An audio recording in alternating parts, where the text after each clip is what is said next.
Bismillahirrahmanirrahim. Assalamualaikum warahmatullahi wabarakatuh. Selamat pagi dan salam sejahtera bagi kita semua. Semoga anak-anak Bapak sekalian dalam keadaan sehat selalu dan dalam keberkahan Allah Subhanahu wa taala. Minggu lalu kita sudah masuk kepada infrastruktur politik dan infrastruktur politik dan hubungan infrastruktur politik dengan suprastruktur politik ya.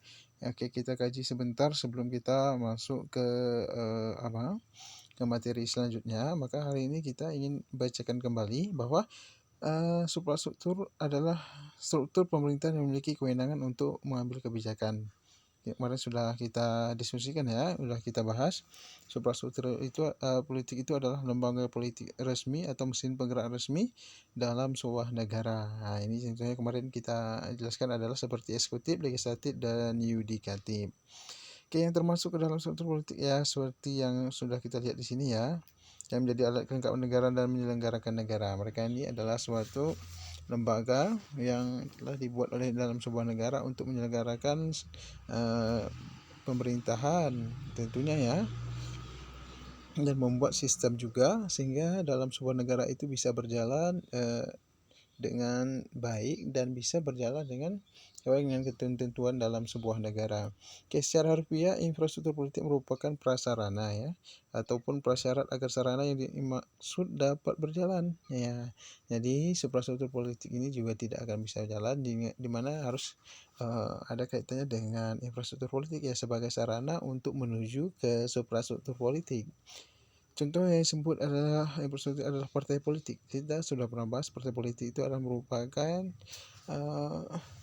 rangkaian dari situ adalah bagian proses rekrutmen para sosialisasi politik. Semua dari partai politik ini bisa naik ke dalam lembaga resmi seperti di eksekutif dan legislatif, sehingga tanpa adanya infrastruktur politik maka suprastruktur politik juga tidak akan bisa jalan ya, karena di sini dilakukan suatu pelatihan perekrutan untuk menuju ke suprastruktur politik atau lembaga-lembaga yang kita secara umum kita tahu ya seperti legislatif, eksekutif, dan yudikatif.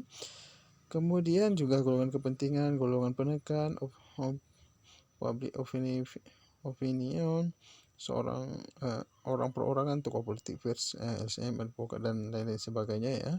Dalam perkembangannya, infrastruktur politik dan suprastruktur politik mempunyai hubungan timbal balik satu sama lain. Itu sudah pernah kita jelaskan sebelumnya menurut Profesor Sri Swemantri. Suprastruktur politik berada pada bagian atas dan dari suatu sistem politik, sedangkan infrastruktur politik berada pada bagian bawah. Infrastruktur politik dan infrastruktur tidak bisa dipisahkan apalagi di negara demokrasi. Sudah jelas ya, kita pernah bahas. Ya, kita akan masuk ke lahirnya lembaga perwakilan rakyat. Kita tahu ya, DPR juga merupakan sesuatu hal yang penting dalam sebuah negara dalam membuat suatu kebijakan atau peraturan perundang-undangan untuk menyelenggarakan pemerintahan dengan baik. Seperti kita tahu dari teorinya John Locke, pada awalnya gagasan mengenai perlunya ada suatu lembaga perwakilan rakyat adalah ketika John Locke pada tahun 1932 sampai 1704 menerbitkan Second Treatise of Government pada tahun 1690. Ia menyadari pelaksanaan hak asasi manusia mungkin akan dapat menyebabkan perbenturan terhadap hak asasi orang lainnya, bahkan mungkin melanggarnya. Untuk mencegah hal ini, anggota masyarakat perlu bergabung bersama membuat perjanjian masyarakat. Di sini adalah di mana supaya tidak terjadi suatu hal, maka ada namanya perwakilan dari rakyat, perkumpulan atau perjanjian bersama dari dalam masyarakat untuk dipilih salah. Makanya dijadikan sebagai ini sebelum itu belum seperti yang sekarang ya. Tapi bagaimana teorinya John Locke ini mengungkapkan bahwa adanya suatu perjanjian di dalam masyarakat dan diwakili oleh dalam suatu masyarakat itu untuk memimpin atau mewakili daripada keinginan aspirasi masyarakat yang ditujukan kepada pada orang-orang yang dalam perjanjian tersebut. Maksudnya ada di sini adalah seperti DPR ya. DPR ini adalah bagaimana aspirasi masyarakat ataupun keluhan-keluhan dari masyarakat itu ditampung oleh mereka yang dipilih oleh masyarakat itu dengan perjanjian bersama. Perjanjian bersama di sini adalah adanya suatu undang-undang yang dibuat kebersamaan untuk mewakili daripada masyarakat itu sendiri. Maka mereka itulah yang dipilih sehingga masuk ke dalam pemerintahan. Nah, di sini adalah perjanjian bersama untuk mengatur. Makanya di sini dibuatnya adalah DPR ini salah satu untuk menanggulangi supaya tidak terjadinya suatu perpecahan atau perbenturan dalam masyarakat. Maka dibuatlah suatu lembaga, Dewan Perwakilan Rakyat ini adalah untuk membantu rakyat itu sendiri. Nah, bukan untuk menghancurkan masyarakat itu sendiri, tapi adalah bagaimana memberikan suatu yang terbaik kepada masyarakat. Oke, di sini selain ini, presiden selaku kepala eksekutif pun memiliki kewenangan dalam bidang legislatif atau pengajuan rancangan undang-undang. Di sini kan ada seperti presiden juga membuat peraturan presiden, peraturan pemerintah juga mengenai tentang pemerintahan. Apakah ini cocok? Kalau cocok, ini akan dijalankan oleh presiden itu sendiri.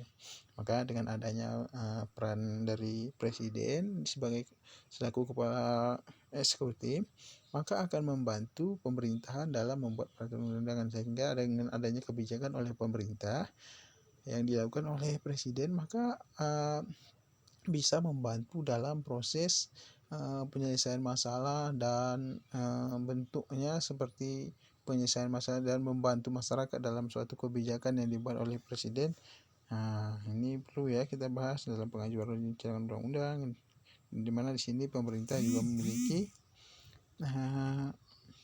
kewenangan untuk membuat undang-undang, tapi rancangan undang-undang, dan membuat undang-undang sendiri melalui ini juga lanjutkan kepada DPR. Oke, sistem perwakilan rakyat di Indonesia. Tadi adalah kita bahas sistem lahirnya Dewan Perwakilan Rakyat yang diungkapkan oleh John ya. Dibuatnya perjanjian bersama agar tidak terjadi suatu masalah atau konflik-konflik yang memicu terjadinya perpecahan ataupun yang lainnya ya. Oke, baik. Berdasarkan Undang-Undang Negara kita, Negara Indonesia, Republik Indonesia tahun 1945, pada pasca reformasi, ini setelah masa Orde Baru ya, ini yang merupakan lembaga legislatif dan memiliki fungsi legislasi hanya DPR dan DPD saja. Bahkan pula tokoh-tokoh politik kita yang memahaminya lebih sempit lagi, yaitu bahwa lembaga mempunyai kewenangan langsung di bidang pembuatan undang-undang itu hanya DPR, sedangkan DPD hanya berfungsi sebagai lembaga penasihat terhadap fungsi DPR.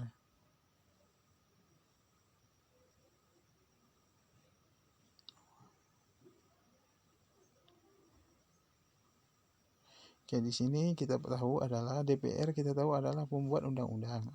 Ini secara umum masyarakat Indonesia, banyak para tokoh-tokoh politik kita hanya berpikiran tidak secara luas ya, bagaimana DPD juga mempunyai fungsi legislasi ya, tapi mengenai tentang otonomi daerah, tentang kedaerahan ya, DPD juga, di mana DPR ini adalah kita tahu ya fungsinya di legislasi adalah membuat undang-undang ya. Ini undang-undang maksudnya secara nasional ya. Sedangkan DPD juga membantu dalam perumusan atau mempunyai fungsi legislasi dalam pembuatan undang-undang. Ini berkenaan tentang otonomi daerah. Maka di sini adalah DPR kita tahu adalah sebagai lembaga yang mempunyai kewenangan untuk membuat undang-undang. Sedangkan DPD juga mempunyai fungsi seperti legislasi, tapi mengenai tentang pembuatan undang-undang yang berkenaan tentang otonomi daerah. Oke, sampai sini ya.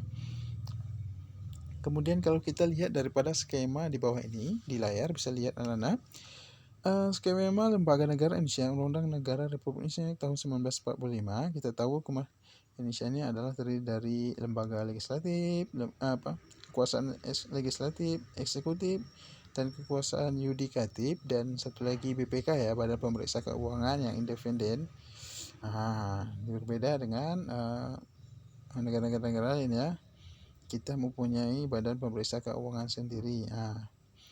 Dan juga ada sini ada KPK dan juga KPU juga ada. Tapi yang kita bahas di sini, kita lihat di sini adalah ini setelah amandemen ya. Ini daripada skema lembaga negara yang kita lihat di depan di layar ini adalah Undang-Undang 1945 setelah amandemen. Ini kekuasaan legislatif dari MPR, DPR, DPD, eksekutif seperti presiden dan wakil presiden, dan yudikatif ada terdiri dari MA, MK, dan KY dan BPK, Badan Pemeriksa Keuangan ya. Oke, kita masuk ke fungsi dan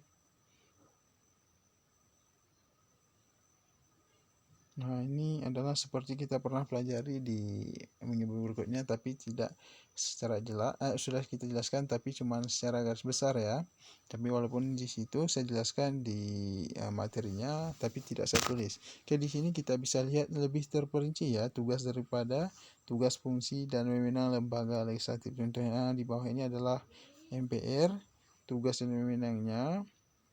Berdasarkan ketentuan pasal 3 junto pasal 8 ayat 2 dan 3, MPR mempunyai kewenangan untuk ini sering kita bahas ya. Oke, pertama adalah mengubah dan menetapkan undang-undang dasar. Sudah pernah kita memberhentikan presiden dan wakil presiden dalam masa jabatannya menurut undang-undang dasar. Oke. Kemudian memilih presiden dan wakil presiden untuk mengisi kekosongan jabatan presiden ataupun wakil presiden. Kalau misalkan terjadi kekosongan ya, misalkan presiden melakukan pelanggaran atau meninggal dan wakilnya juga seperti itu, maka di sini akan dimana MPR mempunyai tugas untuk memilih presiden atau wakil presiden berdasarkan undang-undang. Kemudian mengadakan sidang MPR untuk pelantikan dan pengucapan sumpah janji jabatan presiden dan wakil presiden. Di sini jadi presiden juga kita tahu adalah yang melantik presiden itu adalah MPR. Nanti perjanjian dengan ketentuan yang telah berdasarkan persyaratan ataupun undang-undang yang berlaku. Ini adalah ketika presiden ini kita lantik, siapa yang melantik? Maka yang melantik presiden adalah MPR. Kemudian setelah kita lewat MPR, kita akan masuk ke DPR. Tugas dan wewenangnya adalah dalam rangka fungsinya sebagai pengawas. Ini di fungsinya di pengawasan. Ini pasal 11 Undang-Undang Republik Indonesia tahun 95 menentukan pula tugas dan wewenang DPR. Oke, ini di dalam fungsi pengawasan ya. Ini presiden dan persetujuan DPR menyatakan perang. Presiden tidak boleh melakukan perang dengan negara lain tanpa persetujuan DPR tentang mengenai perang ya. Apabila serang negara kita diserang, ini seperti itu. Membuat perdamaian dengan negara lain. Ini dengan dimana presiden harus juga mendapat persetujuan dengan DPR. Dengan perjanjian dengan negara lain juga sama. Perjanjian negara lain harus adanya suatu perjanjian yang bersama DPR. Dan juga presiden dalam membuat perjanjian internasional lainnya yang menimbulkan akibat yang luas mendasar bagi kehidupan rakyat dan terkait dengan beban keuangan negara ataupun mengharuskan perubahan atau pembentukan undang-undang harus dengan persetujuan DPR. Ini tidak boleh presiden melakukan suatu keputusan tanpa persetujuan DPR ya, tidak boleh dalam presiden ini. Maka itu kalau bisa terjadi presiden membuat perjanjian internasional tanpa persetujuan DPR, maka itu bentuk pelanggaran terhadap undang-undang ya. Kemudian ketentuan lanjut tentang perjanjian internasional diatur dengan undang-undang. Oke, baik. Tadi DPR, kemudian DPD. Tugas dan wewenang DPD. Oke. DPD dapat mengajukan kepada DPR rancangan undang-undang yang berkaitan dengan otonomi daerah. Tadi kita tahu ya, DPD ini mengenai tentang otonomi daerah, hubungan pusat dan daerah, pembentukan dan pemekaran serta penggabungan daerah. Ada beberapa dari sebagian daerah provinsi yang dimekarkan dan ada sebagian yang tidak sanggup kemudian digabungkan dalam suatu daerah. Ini juga tugasnya adalah DPD. Kemudian pengelolaan sumber daya alam, SDA ya, dan sumber daya ekonomi lainnya yang berkaitan dengan perimbangan keuangan pusat dan daerah. Seperti pendapatan daerah ataupun perusahaan-perusahaan yang ada di daerah yang hubungannya langsung dengan pemerintahan pusat. Kemudian ini DPD ikut membahas rancangan undang-undang yang berkaitan dengan otonomi daerah. Seperti yang pernah saya sampaikan tadi di atas, hubungan pusat dan daerah, pembentukan, pemekaran, penggabungan daerah, pengelolaan sumber daya alam dan sumber daya ekonomi lainnya, perimbangan keuangan pusat dan daerah, memberikan pertimbangan kepada DPR atas rancangan undang-undang dasar anggaran pendapatan belanja negara, rancangan undang-undang yang berkaitan dengan pajak, rancangan undang-undang yang berkaitan dengan pendidikan, rancangan undang-undang yang berkaitan dengan agama. Karena ini penerapannya banyak di daerah ya, makanya juga DP di mana memberikan pertimbangan tentang mengenai rancangan undang-undang tentang APBN pertama. Yang kedua adalah rancangan undang-undang berkaitan dengan pajak. Yang tiga ada berkaitan dengan pendidikan dan undang-undang yang berkaitan dengan agama. Kemudian yang terakhir, Dewan Perwakilan Daerah ini dapat melakukan pengawasan kontrol atas pelaksanaan undang-undang mengenai otonomi daerah, pembentukan, pemekaran, penggabungan seperti yang di atas ya. Juga hubungan pusat dan daerah, pengelolaan sumber daya alam dan sumber daya ekonomi lainnya, pelaksanaan anggaran belanja negara seperti tadi, PBN, pajak, pendidikan, agama, serta menyampaikan hasil pengawasannya itu kepada DPR sebagai bahan pertimbangan untuk ditindaklanjuti. Oke, sampai di sini pertemuan kita, kemudian lembaga legislatif. Nanti ini kita lanjutkan di minggu berikutnya ya. Oke, kita tutup sampai sini. Semoga bermanfaat. Nanti kalau ada penjelasan langsung kita bahas di grup kita. Assalamualaikum warahmatullahi wabarakatuh.